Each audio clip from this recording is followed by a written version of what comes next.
जय श्रीराम मित्रांनो. तर कशा आहात?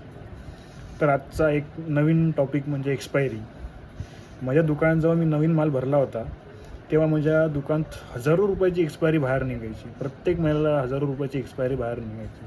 त्याच्यामधून तुम्ही कशी वाचू शकता, हे तुम्हाला एक 3 टिप्स देतो मी तुम्हाला एक.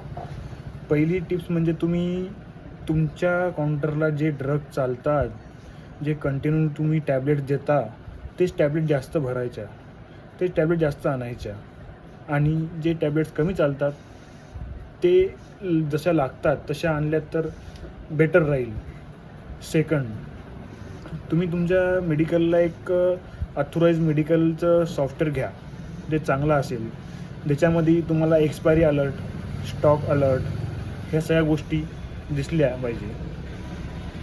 तिसरं, जेव्हा तुम्ही होलसेलला, डिस्ट्रीब्युटरला जेव्हा तुमच्या टॅबलेट्सबद्दल ऑर्डर देता, तेव्हा त्यांना विचारून घ्यायचं की ह्या टॅबलेट्स, हा प्रोडक्ट की तुमच्याकडे वापस होतो की नाही, ह्या प्रोडक्ट वापस केल्यानंतर किती % मार्जिन मला वापस भेटेल, काय काय मार्जिन असेल, कसं होईल, ह्या सगळ्या गोष्टी होलसेलला एकदा विचारून घ्यायच्या. अशा प्रकारे तुम्ही तुमच्या मेडिकलमध्ये 0 एक्सपायरी ठेवू शकता. अशा प्रकारे तुम्ही नियोजन केलं पाहिजे. धन्यवाद मित्रांनो.